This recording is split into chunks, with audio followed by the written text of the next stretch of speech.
जय हिंद साथियों, आप सभी का आपके अपने परिवार आसमा सिविल एकेडमी के इस डेली करंट अफेयर्स पे मैं इशार अहमद आप सभी का एक बार फिर से पुरजोर स्वागत करता हूं और आशा करता हूं कि आप सभी स्वस्थ हैं और बिल्कुल मस्त हैं। मेरे प्रिय साथियों, आज हम पढ़ेंगे 10 मई के इंपॉर्टेंट करंट अफेयर जो कि हमारे एग्जाम के लिए बहुत ही इंपॉर्टेंट है, जिसमें लास्ट 2 डेज हमारे करंट अफेयर नहीं आए थे। मैं क्षमा चाहूंगा उसके लिए, टेक्निकल प्रॉब्लम्स हो गई थी जिसमें माइक का इशू आ रहा था, ऑडियो जो है वो सही तरीके से नहीं आ पा रहा था। ठीक है, हमेशा की तरह वही प्रॉब्लम।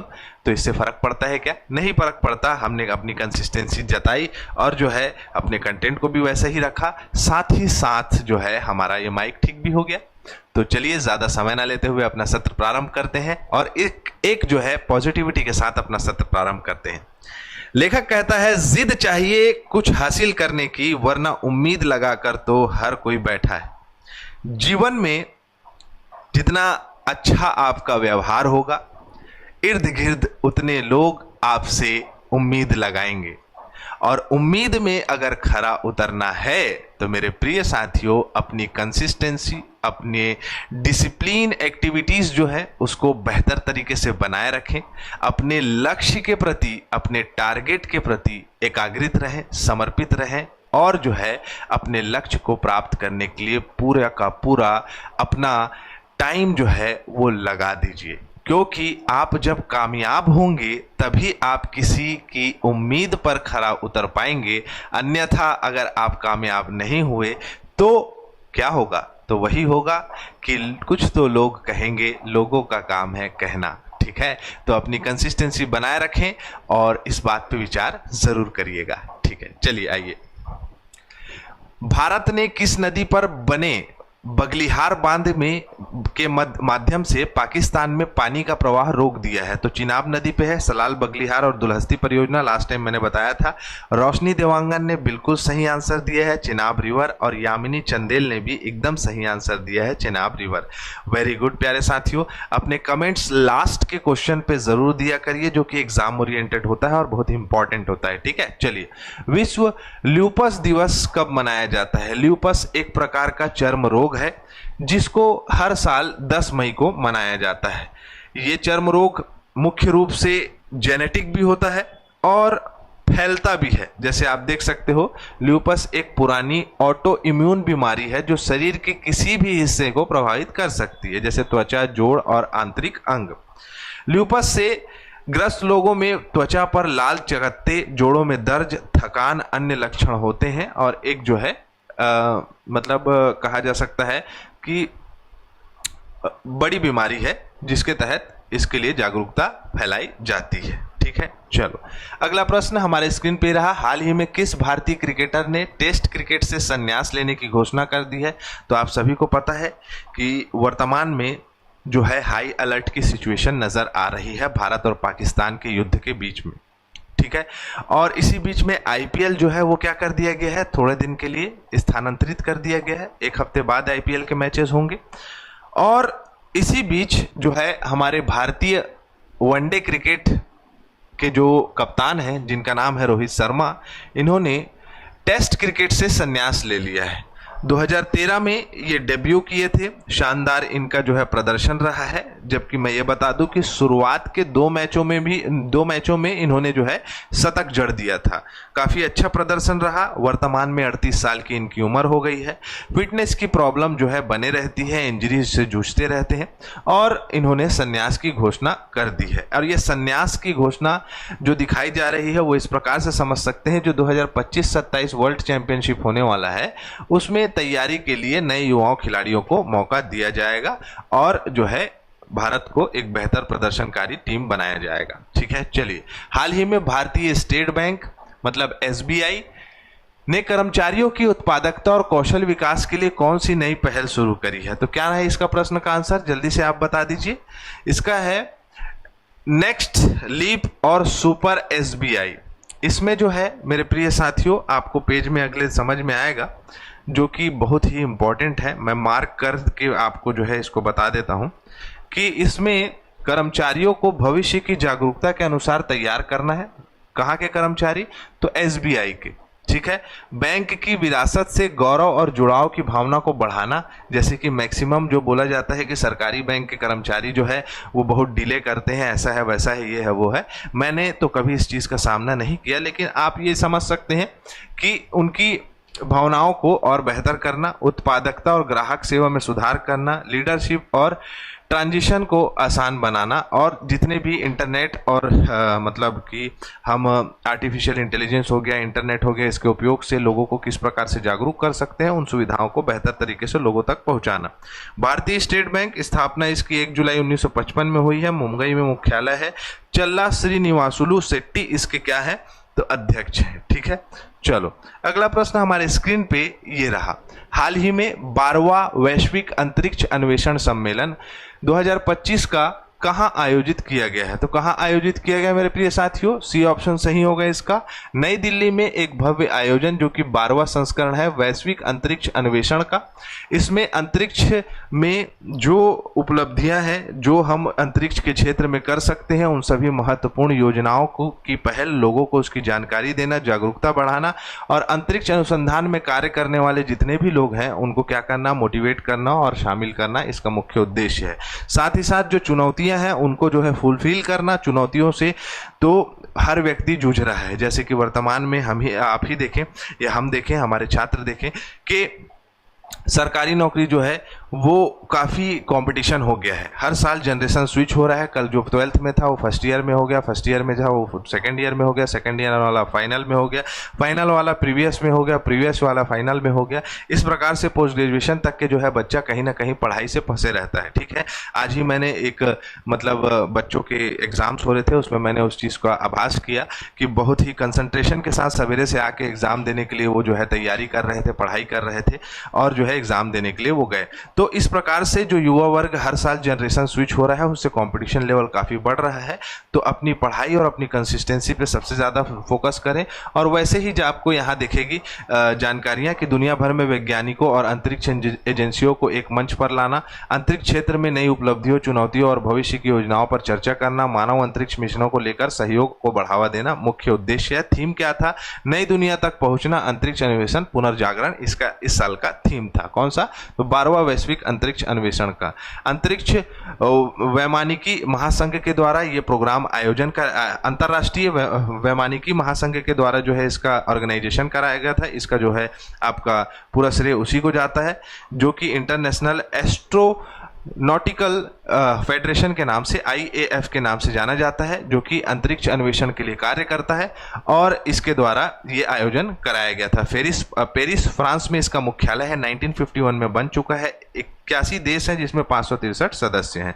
ठीक है, और दुनिया भर में अग्रणी अंतरिक्ष संस्थानों का वकालत करता है। ठीक, हाल ही में वियतनाम के हो ची मिन्ह शहर में आयोजित संयुक्त राष्ट्र वेसाक दिवस समारोह में भारतीय प्रतिनिधि मंडल का नेतृत्व किसने किया? तो सबसे पहले ये पता होना चाहिए कि वेसाक क्या है।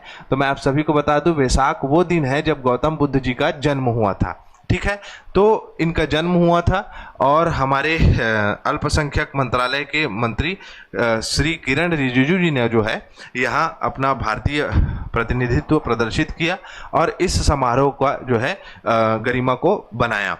और यहाँ आप देख सकते हैं कि किरण रिजिजू जी ने जो है वो भगवान बुद्ध की खोपड़ी की हड्डी अवशेष, जो जिसे कहा जा सकता है, वियतनाम लेकर गए। इन्हें 4 प्रमुख बौद्ध मठों में प्रदर्शन के लिए रखा जाएगा, जिसमें ये अवशेष उत्तर प्रदेश के सारनाथ से लाए गए हैं। उन्हीं खुदाई और आंध्र प्रदेश के इनकी खुदाई जो है वो आंध्र प्रदेश नागार्जुन कोंडा से हुई है ना। और वैसाख वह दिन है जब भगवान बुद्ध का जन्म हुआ था, ज्ञान प्राप्ति हुई थी, महापरिनिर्वाण हुआ था। ठीक है, ये आप याद रख सकते हैं। ठीक है, और वैशाख जो महीना है, चैत्र, वैशाख, ज्येष्ठ, आषाढ़, सावन, भादो, कुंवर, कार्तिक, जिसे हम कहते हैं, जो हम हिंदी कैलेंडर पढ़ते हैं, उसी वैशाख से जो है ये लिया गया है, जो कि अप्रैल और मई में पड़ता है। क्लियर? चलें आगे। अगला प्रश्न स्क्रीन पे ये रहा। हाल ही में किस राज्य ने प्रवासी बच्चों को शिक्षित करने के उद्देश्य से ज्योति योजना चलाई है या ज्योति योजना लाई है? तो ज्योति योजना लाई है मेरे प्रिय साथियों किसने? तो केरल राज्य ने। केरल में मुख्य रूप से पलायन करने वाले आसपास इर्द गिर्द ग्राम से जो बच्चे आते हैं, जो साथ ही साथ काम करने के लिए, मजदूरी करने के लिए जो परिवार आता है, तो उनके बच्चे जो है पलायन की वजह से ठीक तरीके से शिक्षित नहीं हो पाते हैं। तो उनके शिक्षा के लिए जो है ये योजना तैयार करी गई है, जिसका नाम है ज्योति योजना। इसके तहत जो प्रवासी बच्चे हैं उनको जो है आंगनबाड़ी की सुविधा प्रदान की जाएगी और जो है आपका स्कूल की शिक्षा प्रदान की जाएगी, जिससे कि क्या होगा, शिक्षा का स्तर बेहतर होगा। और केरल तो आर्थिक मतलब आपका देखा जा सकता है कि लिटरेसी रेट में सबसे अग्रणी राज्य है, तो वो लिटरेसी रेट पे काम कर रहा है। ठीक है, चले आगे। अगला बात करते हैं, ऑपरेशन सिंदूर के तहत भारतीय वायुसेना ने किन आतंकी संगठनों पर हमला किया है। मोस्ट इंपॉर्टेंट, याद रखिएगा, बहुत ही ज्यादा इंपॉर्टेंट होता है ये जानना कि आखिरकार हमारे भारत की जो सेना है उसने जो है आपका किन किन ठिकानों पर हमला किया है। तो जैश ए मोहम्मद, लश्कर ए तैयबा और हिजबुल मुजाहिदीन, ये तीनों क्षेत्र में जो है तीनों मतलब क्या कहा जा सकता है, संगठनों के जो क्षेत्र है, जो मरकज है, उनका जो लैंड है जो कि पीओके के करीब है, उस क्षेत्र में जो है क्या किया है, हमला किया है। अगर हम इसको छोटे से नक्शे में समझें तो हम एक नक्शा बनाते हैं। इस नक्शे में देखें, अगर हम इस नक्शे में अगर हम कुछ समझें तो ये वाला पोर्शन जो है मेरे प्रिय साथियों पीओके वाला पार्ट है। और पाकिस्तान जो है, पाकिस्तान के मैक्सिमम आर्मी जो है यहाँ पर तैनात करके वो शुरू से रखा हुआ है। और ये क्षेत्रों में क्या कर रहे हैं, आतंकवादी संगठन जो है वो अपने मरकज इन द सेंस अपनी जो है इंस्टीट्यूशंस जो है वो बना के रखा हुआ है और बरगलाते रहता है जम्मू कश्मीर वाले क्षेत्र के। और ये अक्साई चीन वाला भाग है। ठीक है, इसको हम LOC कहते हैं और इसको हम LAC कहते हैं। ठीक है, LOC और LAC का फुल फॉर्म बताओ। चलो, तो इस क्षेत्र में हमारे भारतीय जो कहा जा सकता है सैनिकों ने हमला किया, एयर स्ट्राइक किया, जिसमें जैश ए मोहम्मद, लश्कर ए तैयबा और हिजबुल मुजाहिदीन के 9 आतंकी ठिकानों पर हमला किया, जिसमें 90 आतंकियों के मारे जाने की खबर मिली है। भारत ने इस हमले को लश्कर ए तैयबा और जैश ए मोहम्मद जैसे पाकिस्तानी आतंकी संगठनों की जिम्मेदार ठहराया है। उद्देश्य आतंकी संगठनों के प्रशिक्षण और लॉजिस्टिक ठिकानों को नष्ट करना है मुख्य रूप से।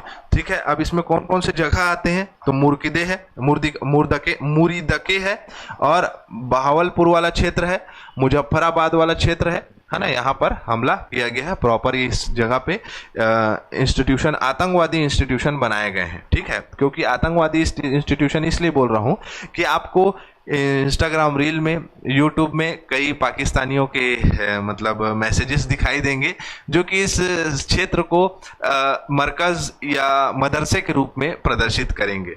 और ये मरकज और मदरसा का जो कंसेप्ट है, हमारे भारत देश में भी काफ़ी सारे मरकज और मदरसे हैं जो कि बहुत अच्छी तरीके से संचालित हो रहे हैं। लोगों को वहाँ शिक्षित किया जा रहा है। लोग जो है वहाँ से प्रशिक्षण हासिल करके जो है सभी देश के सभी मस्जिदों में और जो है आसपास के लोगों के साथ बेहतर व्यवहार करते हैं। तो ये मैं आतंकवादी इंस्टीट्यूशन इसलिए बोल रहा हूँ क्योंकि हमारा जो इस्लाम है, जो मतलब इस्लाम धर्म है, वो कभी भी किसी मासूम की जान लेना नहीं सिखाता है। तो जो पहलगाम में जो टूरिस्ट गए थे वो मासूम थे और उनसे पूछा भी गया कि आप हिंदू हैं या मुसलमान हैं। साथ ही साथ जो है उनको मारा गया गोली से। तो ये कहीं से इस्लाम का जो है प्रचार प्रसार नहीं है। किसी भी जो आपका इस्लाम में ये कहीं भी नहीं लिखाया है कि आप जो है किसी नॉन मुस्लिम्स को जो है मार दें, उससे आप जो है जिहाद प्राप्त कर लेंगे या जिहाद कर लेंगे। जिहाद का अर्थ है कि बुराई पे अच्छाई की जीत। अगर बुरी चीज़ है तो अगर उसको जो है आप अच्छा कर रहे हैं या बुरे सलूक में आप अच्छा व्यवहार कर रहे हैं या बुरे सलूक करने वाले को आप अच्छा सिखा देते हैं कुछ, या उनका तहजीब या उनको जो है आपका उनको इखलास कहा जाता है जिसे हम लहजा कहते हैं, वो सिखा जाए तो वही जिहाद होता है। ये जो फालतू के प्रोपेगेंडे हैं जिसमें जिहाद को किसी को मार देना सिखाया जाता है, ये इस्लाम नहीं है। ये इस्लाम धर्म में कहीं नहीं लिखाया हुआ है। और इस्लाम धर्म में सीधा सीधा यही कंसेप्ट है कि अगर आप किसी मासूम की जान लेते हो तो पूरी इंसानियत की जान आप ले रहे हो। तो मेरे पड़ोसी देश, मैं यही मैसेज देना चाहूँगा आपको कि आप जो ये मोटो बना के चल रहे हैं, ऐसे इस्लाम नहीं फैला है ना, ऐसे इस्लाम फैल भी नहीं सकता। और आप किसी को जो है इस्लाम के प्रति मतलब आप क्या कहना चाहिए, कुछ सिखा भी नहीं सकते, है ना। तो पहली फुर्सत से निकलें और तैयार रहें। जिस हिसाब से सिचुएशन लग रहा है आपको, तो जायज़ा भी नहीं है कि हमारे पास किस किस फॉर्मेट में और मतलब कहा जा सकता है कि किस किस चीज़ों में परमाणु हथियार है। तो पहल कर दिया है तुमने और अभी जो हमला आप आसपास करके दिखा रहे हैं, तो तैयार रहिए। हम हिंदुस्तानी हैं, पहले भी जो है आपको जो है दे चुके हैं बत्ती, अभी भी कसर नहीं छोड़ेंगे। जय हिंद, जय भारत। चलो आगे बढ़ते हैं, है ना। तो ये कुछ ठिकाने हैं जहां पर हमला हुआ है ना, जिनको इन लोग इंस्टीट्यूशन बोलते हैं। दैट इज अ प्रॉपर आतंकवादी इंस्टीट्यूशन, है ना। चलो, हाल ही में आईपीएल 2025 को एक सप्ताह के लिए स्थगित कर दिया गया है। स्थगित होने का मुख्य कारण क्या है? क्या है भाई, भारी बारिश हो गया क्या, खिलाड़ियों का हड़ताल हो गया क्या? भारत पाकिस्तान के बीच सैन्य तनाव की वजह से हुआ है। सी ऑप्शन सही होगा। तो इसे मैं आपको बता चुका हूं कि इसे स्थगित कर दिया गया है। अब एक हफ्ते बाद होगा, ठीक है। चलो, बस इतना ही होना चाहिए और आईपीएल होगा, चिंता करने की बात नहीं है। चलो, विश्व एथलेटिक्स दिवस। और ऐसा भी नहीं है कि इंडिया डर के ये किया है, नथिंग। पाकिस्तान वालों देख लो और समझ लो और सुन लो, इसलिए किया गया है मेरे प्रिय साथियों नहीं, पड़ोसियों, के बाहर से खिलाड़ी आते हैं। बाहर के खिलाड़ी जो है बेचैन नजर आ रहे थे और कुछ बातें हुई, तो आपसी साझा, आपसी जो है आपका क्या कहना चाहिए, बातचीत से ये किया गया है। और हम कभी भी आईपीएल करवा सकते हैं, तो ये ना सोचें कि डरे हैं। डरते तो हम किसी के, समझ गए होंगे आप सभी, ठीक है। चलो आगे बढ़ते हैं। विश्व एथलेटिक्स दिवस कब मनाया जाता है? 7 मई को मनाया जाता है। चीन जो है वो जीत गया है सुदीरमन कप 2025 का 19वां संस्करण। ग्रेटर नोएडा में वीर रथ पार्क बनाया जा रहा है, जिसमें भारत देश के सभी वीर शहीद को की जो है प्रतिमा रहेगी। कौन सा देश जीनोम संपादित चावल की किस्म विकसित कर रहा है? तो हमारा भारत कर रहा है, जिससे कि उत्पादन में वृद्धि होगी। श्योपुर मध्य प्रदेश में डीआरडीओ ने अपना स्ट्रेटोस्फेरिक एयरशिप प्लेटफॉर्म की पहल का सफलतापूर्वक प्रशिक्षण किया है। गृह मंत्रालय ने 7 मई 2025 को देश में 244 जिलों में मॉक ड्रिल करवाया है। यह आयोजन करने का निर्णय लिया है। इस आयोजन का मुख्य उद्देश्य क्या है, इसका आंसर दीजिएगा, ठीक है। तो हम हर तरीके से तैयारी करेंगे। पाकिस्तानियों, मैं आपको कह रहा हूं, ठीक है, कहीं मेरा वीडियो अगर आप तक पहुंच गया तो तैयार रहिएगा। तो अब अपने साथियों को बोलूंगा, तो मेरे प्रिय साथियों, लास्ट क्वेश्चन का आंसर जरूर दीजिएगा। इसी के साथ मैं इजाजत चाहूंगा। टाटा, बाय बाय, जय हिंद, जय भारत।